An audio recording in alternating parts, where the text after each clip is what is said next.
जंग खैबर में यहूदियों का किला बहुत मजबूत था और मुसलमानों से फतह नहीं हो पा रहा था। कई दिन गुजर गए, बड़े बड़े सहाबा गए मगर नाकाम लौटे।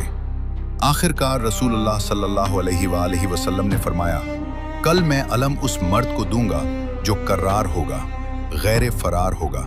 वो अल्लाह और रसूल से मोहब्बत करता है और अल्लाह और रसूल इससे मोहब्बत करते हैं और अल्लाह उसके हाथ पर फतह अता करेगा। अगली सुबह हर कोई ये एजाज पाने का मुंतजिर था। हुजूर सल्लल्लाहु अलैहि वसल्लम ने हजरत अली अलैहिस्सलाम को तलब किया। उस वक्त मौला अली की आंखें शिद्दत से दुख रही थी। नबी अकरम सल्लल्लाहु अलैहि वसल्लम ने अपना लुआब दहन आपकी आंखों में लगाया तो वो फौरन ठीक हो गई।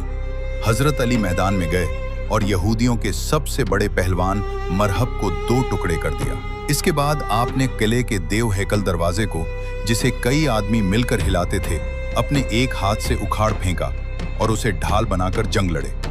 ये एक खुला मौजज़ा था कि एक इंसान इतनी ताकत का मुजाहिरा कैसे कर सकता है। अगर आपको ये इस्लामी वाक़या पसंद आया हो तो चैनल को ज़रूर सपोर्ट करें। आपकी सपोर्ट हमारी आवाज़ है और हमारा मिशन है अहले बैत और इस्लाम की सच्ची रोशनी फैलाना।